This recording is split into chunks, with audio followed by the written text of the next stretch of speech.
કેમ છો વિદ્યાર્થી મિત્રો? હું કરણ કાયસ્થ, આર્યન નાયક હાઈસ્કૂલ સરીખુરા, ધોરણ 11 સાયન્સ રસાયણ વિજ્ઞાન ચેપ્ટર નંબર 5 દ્રવ્યની અવસ્થાઓ. બરાબર. ચાલો, તો ઓલરેડી આપણે ગયા લેક્ચરમાં આંતરઆણવીય બળો જેવા કે એને બીજી ભાષામાં કહીએ તો વાન ડેર વાલ્સ બળો, તે આપણે મેઇન 3 હતા. કયા કયા યાદ કરો? પહેલું હતું વિસર્જન અથવા લંડન બળ, બરાબર. બીજું હતું દ્વિધ્રુવ બળ અને ત્રીજું હતું દ્વિધ્રુવ પ્રેરિત દ્વિધ્રુવ બળ, બરાબર. આ 3 હતા અને અલગથી આપણે એક સમજવાના છે, એ હાઇડ્રોજન બળ છે, બરાબર. તો આપણે આ 4 બળો વિશે સમજૂતી મેળવવાના છે. તેમાં ઓલરેડી ગયા લેક્ચરમાં આપણે વિસર્જન અથવા લંડન બળ વિશે સમજૂતી મેળવી ગયા છે. આઈ હોપ તમે એની નોટ બનાવી હશે અને વ્યવસ્થિત વિડિયો જોયો હશે, તો તમને આ વિડિયોમાં વધારે ખબર પડશે, સરળતાથી સમજણ પડી જશે. ઓકે, ચાલો. તો પહેલા તો આપણે હેડિંગ આપી દઈએ, આંતર આણ્વીય બળો, બરાબર. અને એને બીજી ભાષામાં શું કહેવાય? તો વાન ડેર વાલ્સ બળો. શું કહેવાય? આંતરઆણ્વીય બળો અથવા તો વાન ડેર વાલ્સ બળો. ક્લિયર? ચાલો, એના કયા કયા બળો છે એ પણ આપણે દર્શાવી જ દઈએ પાછા, તો તમને વધારે ક્લિયર થઈ જાય અને યાદ રહી જાય, બરાબર. ચાલો, તેમાં કયા કયા મેઇન આપણે 3 લેવાના છે. પહેલું છે વિસર્જન અથવા લંડન બળ. ચાલો, એના વિશે આપણે શીખી ગયા છે. બીજું છે દ્વિધ્રુવ બળ. ચાલો, ત્રીજું છે યાદ કરો દ્વિધ્રુવ પ્રેરિત દ્વિધ્રુવ બળ. પ્રેરિત દ્વિધ્રુવ બળ. સમજ પડે છે?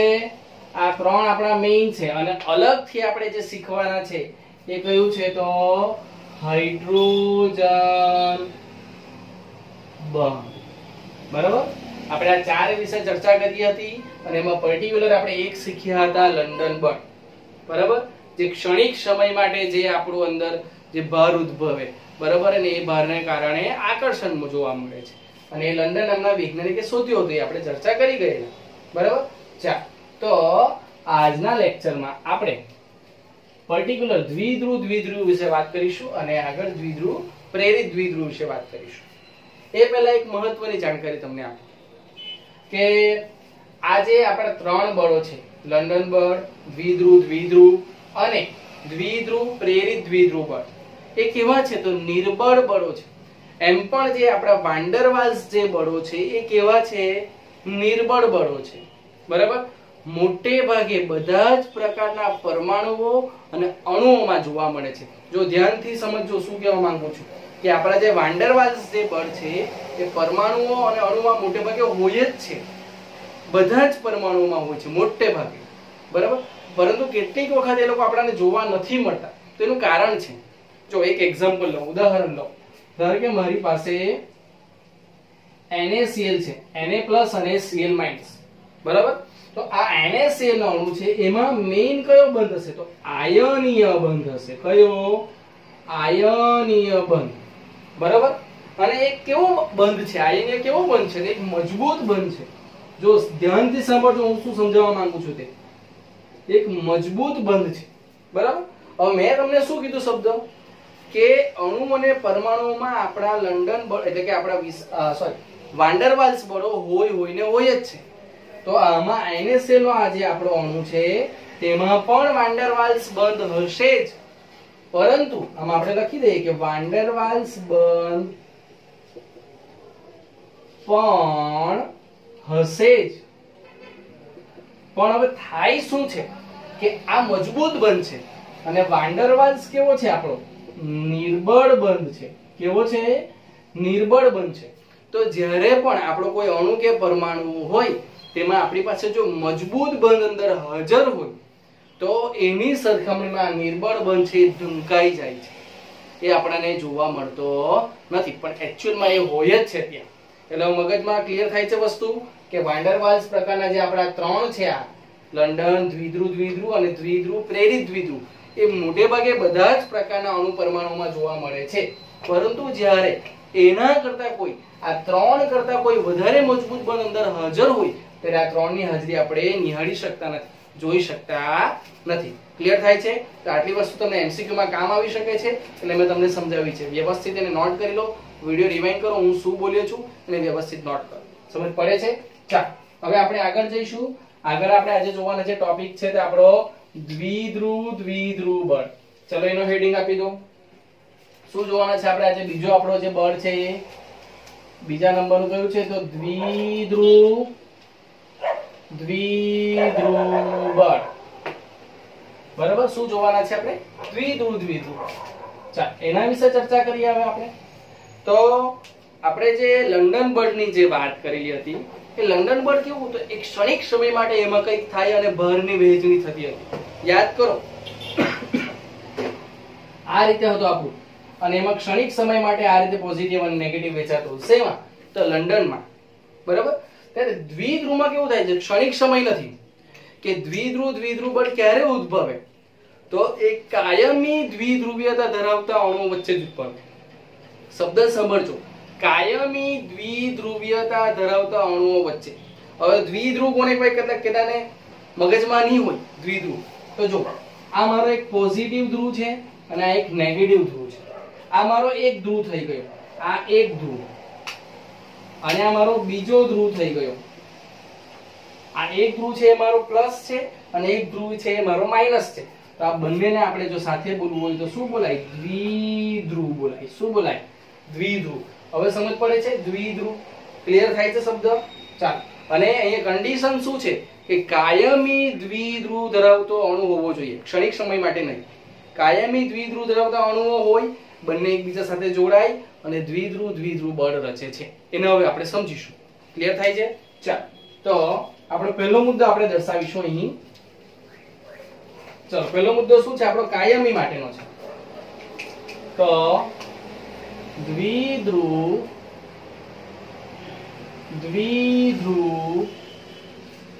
બળ એ કાયમી દ્વિધ્રુવીયતા ધરાવતા અણુઓ વચ્ચે ઉદ્ભવે છે. સમજ પડે છે?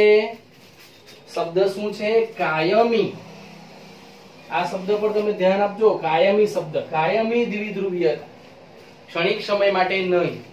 ઓકે, ચાલ હવે આ જે દ્વિધ્રુવ બળ છે એમાં એ જે ધ્રુવો હોય છે, પોઝિટિવ અને નેગેટિવ, મેં તમને સમજાવ્યું. તો એ આંશિક ભાર ધરાવે છે, થોડો ઘણો ભાર ધરાવે. આંશિક ભાર એટલે કેવો? તો આપણો પોઝિટિવ હોય અને નેગેટિવ હોય, તો પોઝિટિવ કઈક ભાર ધરાવે, નેગેટિવ કઈક ભાર ધરાવે. એનો આંશિક આખા અણુનો એક ભાર હોય, બરાબર? ચાર્જ હોય, પોઝિટિવ ચાર્જ, નેગેટિવ ચાર્જ, બરાબર? તે કઈક ભાર ધરાવે છે. તો આપણે બીજો મુદ્દો દર્શાવીશું. આ દ્વિધ્રુવ અણુ એ આંશિક ભાર ધરાવે છે. બરાબર? શું ધરાવે છે? આંશિક, થોડો ઘણો કઈ ભાર ધરાવતું હશે, ચાર્જ ધરાવતું હશે. બરાબર? અને એ આંશિક ભારને કઈ રીતે દર્શાવી શકાય? એની સંજ્ઞા શું હશે? તો આ આંશિક ભાર ને ડેલ્ટા, તમે શબ્દ સાંભળ્યો જ હશે બધા. ડેલ્ટા, જો ડેલ્ટા ને આપણે એમ કેટલીક વખત આ રીતે દર્શાવીએ, આ રીતે. બરાબર? તો આમાં શું કરવાનું? આને આ દર્શાવ્યું તેને આ તો ઉપર થોડું આ રીતે કરી દેવાનું, પણ પછી આપણે શાંતિથી કોમન રીતે આ રીતે દર્શાવી દઈએ છીએ ડેલ્ટા.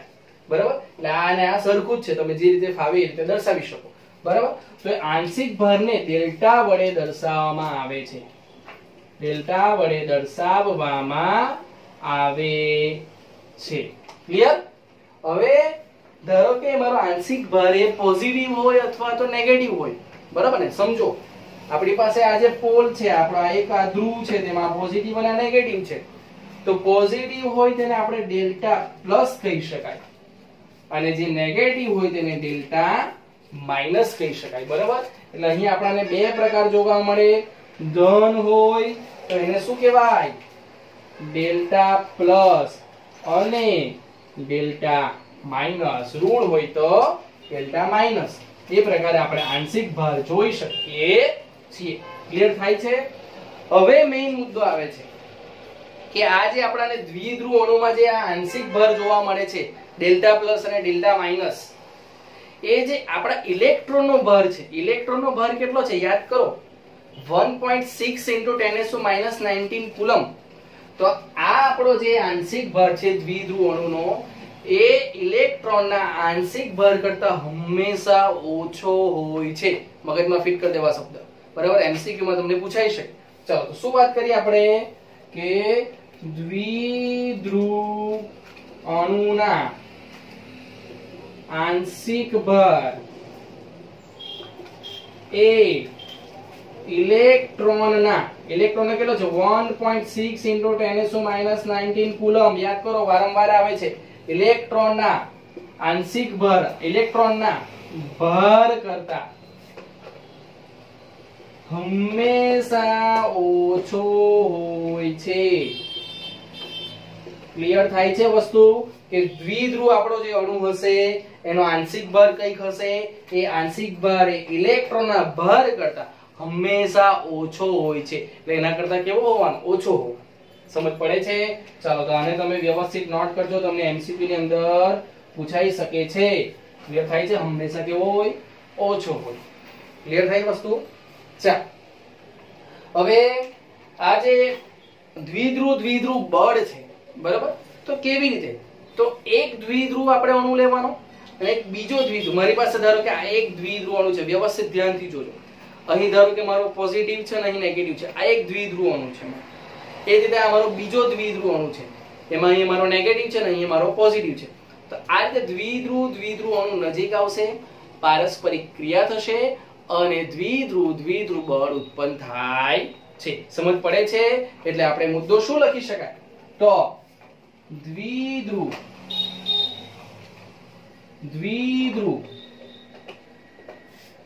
અણુઓ નજીક આવી પારસ્પરિક ક્રિયા કરી દ્વિધ્રુવ બળ ઉત્પન્ન કરે છે. અને એમાં આપણે ખાસ ઉદાહરણ લેવાનું છે HCl. શેનું ઉદાહરણ લેવાનું છે આપણે? HCl. શું લખ્યું આપણે? દ્વિધ્રુવ અણુઓ નજીક આવે છે, પારસ્પરિક ક્રિયા થાય છે અને દ્વિધ્રુવ બળ ઉત્પન્ન થાય છે. ચલો તો આપણે આ વાત કરીએ અને હવે ડાયાગ્રામ દ્વારા સમજીએ તો તમને એકદમ ક્લિયર થઈ જશે. તો ધ્યાનથી જો શું વાત કરીએ આપણે જોઈએ. ચાલો તો આપણે HCl નું ઉદાહરણ દ્વારા સમજીએ. ચાલો તો મારી પાસે એક અણુ લઈ લઈએ, આપણે HCl નો અણુ લઈ લઈએ, બરાબર? ધારો કે અહીં H છે મારી પાસે અને આ Cl છે. તમે બધા જાણો છો કે H છે પોઝિટિવ ચાર્જ ધરાવે અને Cl એ નેગેટિવ ચાર્જ ધરાવે, બરાબર? એટલે એ કેવું છે તો કાયમી ધરાવે છે એ ચાર્જ. H પરનો જે પોઝિટિવ ચાર્જ છે એ જવાનો નથી, Cl માઈનસ નો જે નેગેટિવ જે ચાર્જ છે એ જવાનો નથી. એ કેવો છે? કાયમી જે આ ચાર્જ છે. પેલામાં કેવું હતું લંડનમાં કે આપણે જોઈએ તો આ પોઝિટિવ છે અને આ નેગેટિવ વહેંચાયેલો છે, સમમિત હતો. પણ થોડા સમય માટે એ પોઝિટિવ અને નેગેટિવ વહેંચાય છે, અસમમિત થાય છે. ત્યારે આમાં તો કાયમી એ વહેંચાયેલો જ છે. તો જ દ્વિધ્રુવ તમારી પાસે ઉત્પન્ન થશે. ક્લિયર થાય છે વસ્તુ? ચાલો તો આ રીતે આપણે HCl નો એક ઉદાહરણ લઈએ. તેમાં તમે જોઈ શકો છો આ HCl અણુ છે, એમાં આપણી પાસે આ HCl, આ H છે એ પ્લસ છે, આપણી પાસે Cl છે નેગેટિવ છે. તો આ ડેલ્ટા પ્લસ અને આ ડેલ્ટા માઈનસ. જો હવે આપણો આ ચાર્જ છે, આંશિક ભાર છે, H ને આપણે ડેલ્ટા પ્લસ તરીકે અને Cl માઈનસ એટલે એને ડેલ્ટા માઈનસ તરીકે એને દર્શાવીએ છીએ. ક્લિયર થાય છે? ચાલો તો હવે દ્વિધ્રુવ બળ કઈ રીતે ઉત્પન્ન થાય? તો આવો HCl નો એક અણુ છે આપણી પાસે, હવે HCl નો બીજો અણુ લઈએ અને બે અણુઓને નજીક લાવીએ ત્યારે પારસ્પરિક ક્રિયા થશે અને દ્વિધ્રુવ બળ ઉત્પન્ન થાય છે. ક્લિયર થાય? ચાલો તો આપણે હવે બે અણુ લઈએ. ચાલો આ એક અણુ થઈ ગયો મારો, અહીંયા મારો બીજો અણુ થઈ ગયો. ક્લિયર? ચાલો તો શું થાય છે? તો અહીં મારો ધારો કે H અને અહીંયા Cl, અહીંયા H અને આ Cl. તો તમે જોઈ શકો છો કે અહીં H નો ડેલ્ટા પ્લસ Cl નો ડેલ્ટા માઈનસ, એ જ રીતે અહીં H નો ડેલ્ટા પ્લસ અને Cl નો ડેલ્ટા માઈનસ. સમજ પડે છે? અને આ તમે જોઈ શકો છો કે ડેલ્ટા પ્લસ અને ડેલ્ટા માઈનસ, હવે આ બે વચ્ચે પારસ્પરિક ક્રિયા થાય અને આ એક ધ્રુવ, આપણો કેવો છે? આ એક ધ્રુવ, એટલે કે આપણો આ એક દ્વિધ્રુવ, સોરી આ શું છે? આ એક આપણો દ્વિધ્રુવ અણુ, સમજ પડે છે?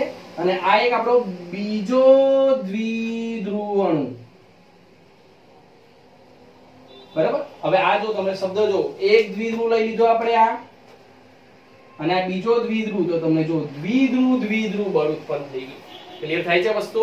આમ જો હવે આનો નેગેટિવ અને પોઝિટિવ ચાર્જ નજીક આવે તો ઓબ્વિયસલી આકર્ષણ ઉત્પન્ન થશે, અને એ આકર્ષણ બળ છે એટલે આપણું આ દ્વિધ્રુવ બળ પણ કેવું છે? આકર્ષણ બળ છે. મગજમાં લેજો, લંડન બળ પણ કેવું હતું?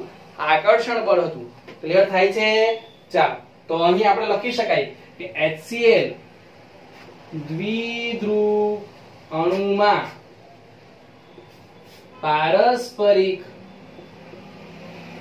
ક્રિયા થઈ દ્વિધ્રુવ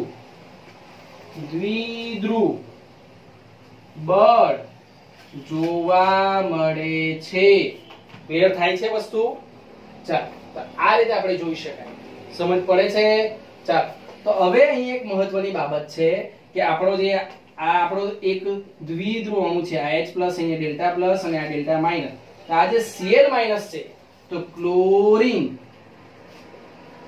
એ વધુ ઘનતા ધરાવે છે. તમને ખબર છે કે ક્લોરીન એ Cl માઈનસ છે. કેવું છે? Cl માઈનસ, ઋણ આયન છે. કેવો છે? ઋણ આયન છે. હવે તમે જાણો છો કે કેન્દ્ર કેવું છે? નાનું છે, પોઝિટિવ વાળું. આજુબાજુ ઋણ આયન વધારે, તો હંમેશા કોઈ પણ પરમાણુ અણુ લઈએ તેમાં ઋણ આયન છે તેની ઘનતા કેવી હશે? વધારે હશે. એટલે ક્લોરીન વધુ ઘનતા ધરાવે છે. આ એક વસ્તુ તમને MCQ માં કામ આવી શકે છે. તો આપણે શું કર્યું? એક લીધો HCl નું ઉદાહરણ, દ્વિધ્રુવ, એક ધ્રુવ આપણો H, બીજો ધ્રુવ આપણો Cl, એટલે એક ધન ધ્રુવ અને એક ઋણ ધ્રુવ, એને દ્વિધ્રુવ કહેવાય. એવા દ્વિધ્રુવ વાળા બે અણુઓ લીધા, એને નજીક લાવ્યા આપણે, તો નજીક લાવવાથી પારસ્પરિક ક્રિયા થઈ અને દ્વિધ્રુવ બળ ઉત્પન્ન થયું. ક્લિયર થાય છે? સમજ પડે છે? ચાલો, તો હવે એક મહત્વનો MCQ માટેનો મુદ્દો છે આમાં તમારી પાસે, કે જે દ્વિધ્રુવ બળ છે એ લંડન બળ કરતા પ્રબળ બંધ છે. પ્રબળ બળ છે. સમજ પડે? એટલે લંડન બળ એ કેવું છે? તો નિર્બળ છે. બધા કરતા નિર્બળ તો કયું? તો લંડન. એના કરતા પ્રબળ કયું છે? તો દ્વિધ્રુવ. તો આપણે દર્શાવીએ કે દ્વિધ્રુવ બળ એ લંડન બળ કરતા પ્રબળ છે. આ શબ્દ ધ્યાનમાં રાખજો, મોસ્ટ આઈએમપી છે. બરાબર? દ્વિધ્રુવ બળ એ લંડન બળ કરતા પ્રબળ છે. MCQ માટે તમને મોસ્ટ આઈએમપી છે. બરાબર? 1 માર્કની અંદર તમને પૂછી શકાય. ચાલો, ક્લિયર થયું? આટલી વસ્તુ સમજ પડી. હવે આપણે જે અંતરની વાત કરીએ કે મારી પાસે આ એક દ્વિધ્રુવ છે, પોઝિટિવ અને નેગેટિવ. આ છે મારી પાસે પોઝિટિવ અને નેગેટિવ. તો આ એક નેગેટિવ અને આનો દરેક એક પોઝિટિવ નજીક આવશે, દ્વિધ્રુવ ઉત્પન્ન થવાનું. બરાબર? તો અંતરના સંદર્ભમાં વાત કરીએ આપણે, તો જેટલું અંતર ઓછું, જેટલા નજીક હશે એટલું આકર્ષણ વધારે. જેટલા નજીક આવશો તો એક પોઝિટિવ હોય અને એક નેગેટિવ હોય તો આકર્ષણ વધવાનું. જેટલા દૂર લઈ જશો એટલું આકર્ષણ ઘટશે. બરાબર? તો એ વસ્તુ આપણે બે માધ્યમમાં શીખવાની છે. કે ધારો કે એક પાત્ર લઈ લઈએ, એ પાત્રમાં પાણી લઈએ, પાણીની અંદર HCl લઈ લો. ચલો, તમે આ રીતે દોરવાનું છે. તમારે પાત્ર લઈ લેવું, પાણી દોરી દેવું, અંદર H પ્લસ અને Cl માઈનસ ના આયનો બતાવો. ચાલો, હવે શું થાય છે કે એ H પ્લસ અને Cl સ્થિર હોય. જ્યારે સ્થિર હોય છે એ અણુઓ, ત્યારે શું થાય છે? તો ત્યારે સ્થિર અણુઓ હોય ત્યારે શું જોવા મળે છે? તો ત્યારે એ આપણી પારસ્પરિક ઊર્જા ચલે છે 1/r³.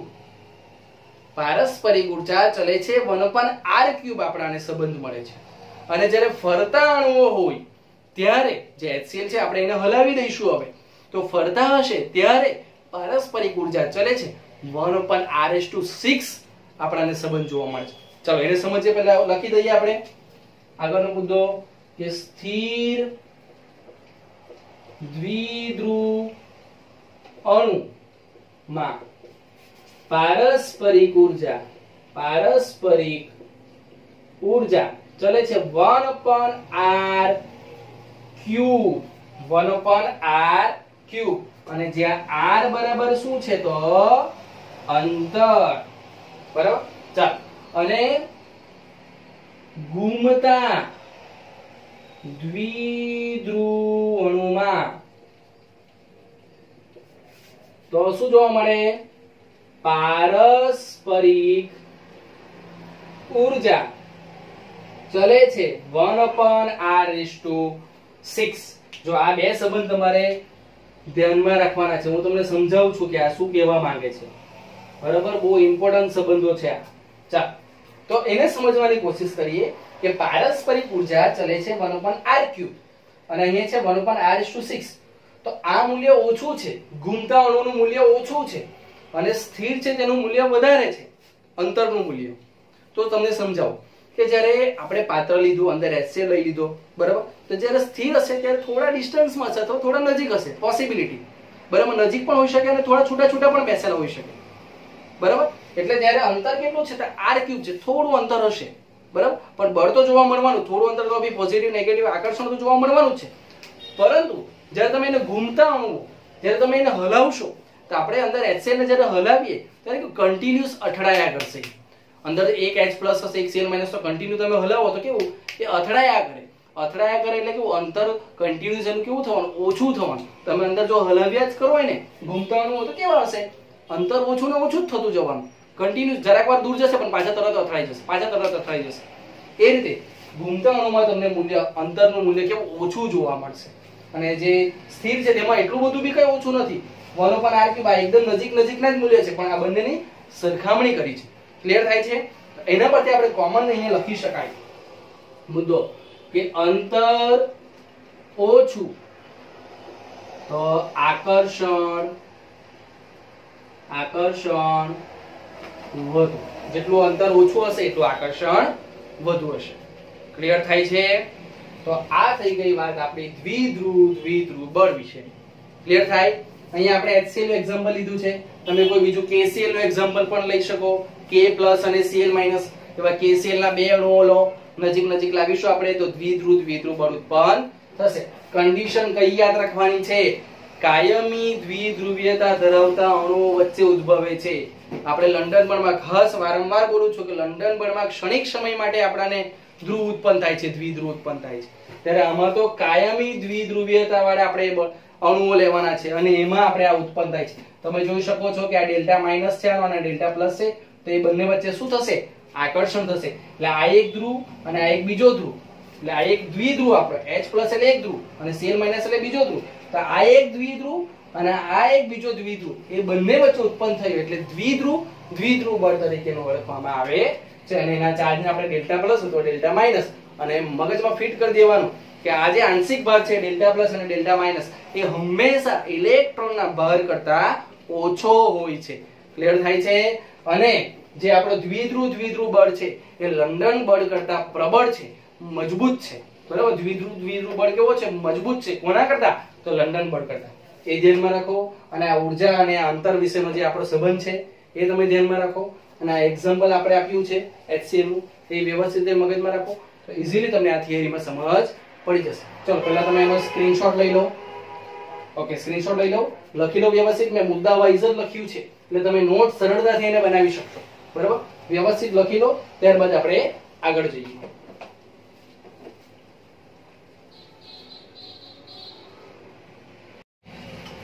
ચાલો, લખાઈ ગયું?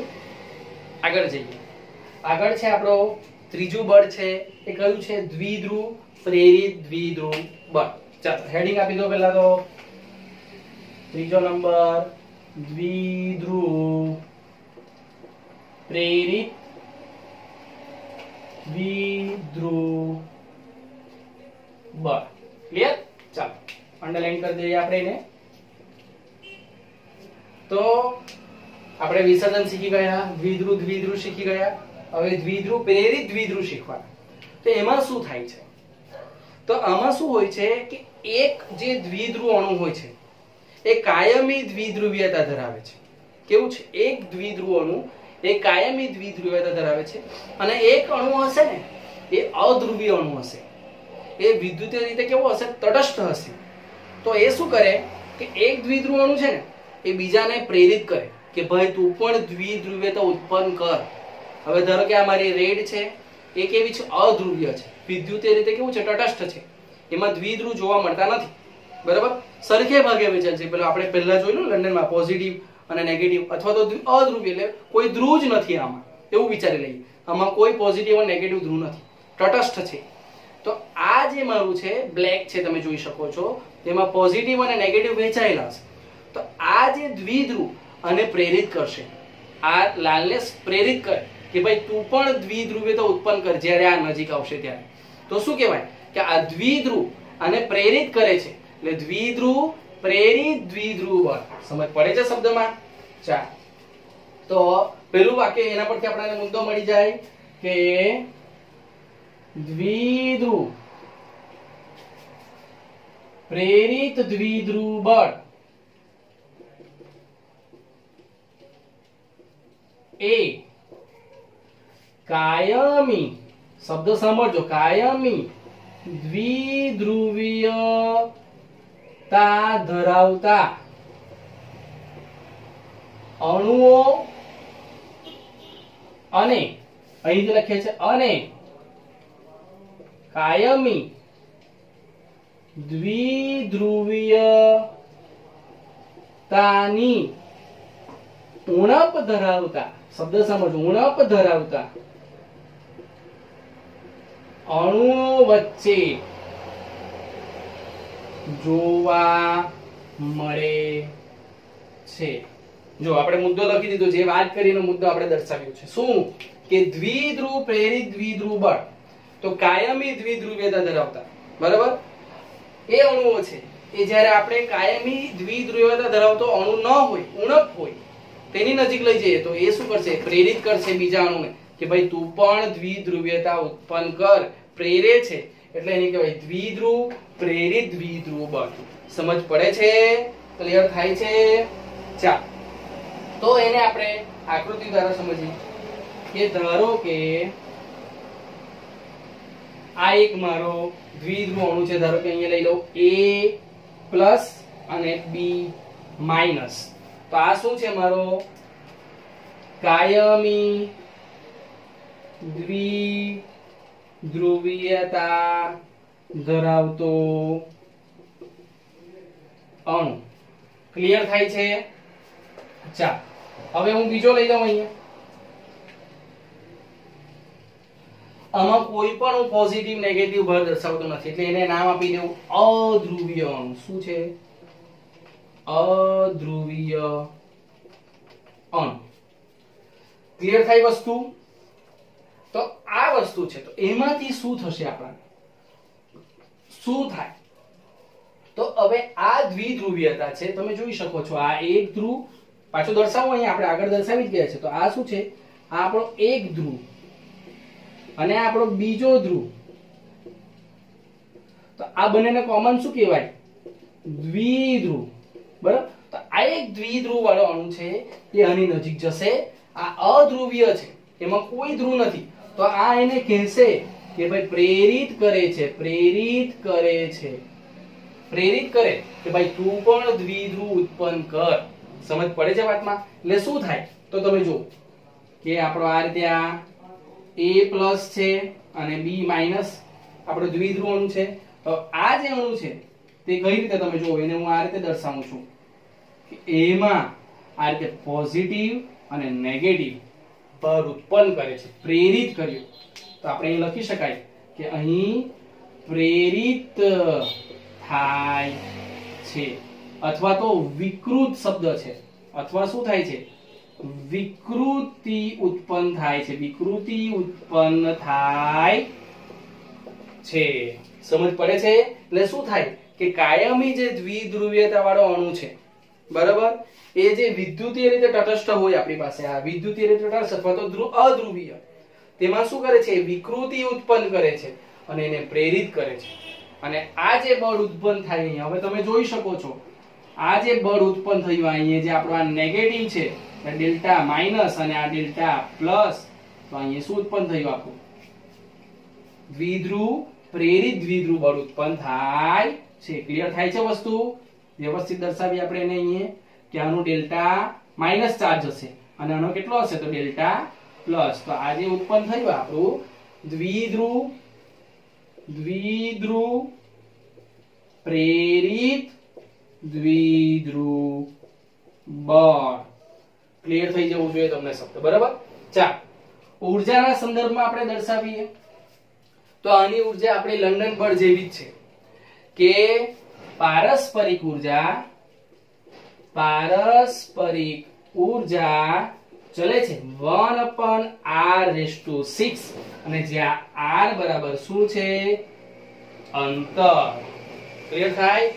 અંતર જેટલું ઓછું, વારંવાર કહું છું તમને, અંતર જેટલું ઓછું હશે એટલું આકર્ષણ વધુ હશે, અંતર જેટલું વધારે હશે એટલું આકર્ષણ કેટલું ઘટતું જ હશે, બરોબર? જેટલા નજીક લાવો એટલું આકર્ષણ વધવાનું, પણ કોનું? તો વિરુદ્ધ ભાર, પોઝિટિવ નેગેટિવ, એ મગજમાં રાખજો પાછા, કારણ કે પોઝિટિવ નજીક આવી ગયા તો અપાકર્ષણ થવાનું પાછું, એટલે એ તો હવે કોમન સેન્સ છે, બરાબર? જો વિરુદ્ધ ભાર, પોઝિટિવ અને નેગેટિવ વિરુદ્ધ ભાર વાળા જે આપણા ધ્રુવો છે એ નજીક આવશે. વિરુદ્ધ ભાર વાળા તમે જોઈ શકો, એક લાલ અને એક બ્લેક છે, તો વિરુદ્ધ ભાર વાળા છે તો નજીક આવશે, સરખા ભાર વાળા તો દૂર જાય. તો વિરુદ્ધ ભાર વાળા જે આપણા ધ્રુવો છે એ નજીક આવશે, અંતર ઘટશે તો આકર્ષણ વધશે. ક્લિયર થાય છે? ચાલો, તો આપણે અહીંયા દર્શાવી દઈએ, અહીંયા મેન્શન કરું છું કે વિરુદ્ધ ભાર, હા ને, વિરુદ્ધ ભાર વાળા ધ્રુવો તો અંતર ઓછું, આકર્ષણ, અંતર ઓછું તો આકર્ષણ વધુ. ક્લિયર થાય છે વસ્તુ? અને લાસ્ટ મુદ્દો પણ ઇમ્પોર્ટન્ટ છે કે જે પ્રબળતા છે એ કોના જેવી છે? તો જે લંડન બળની જે પ્રબળતા છે તેવી જ દ્વિધ્રુવ પ્રેરિત દ્વિધ્રુવની પ્રબળતા જોવા મળે છે. એટલે આ બંને જે લંડન બળ અને પ્રેરિત દ્વિધ્રુવ બળ છે એ આપણા કેવા છે? પ્રબળતાની દ્રષ્ટિએ સરખા બળો છે.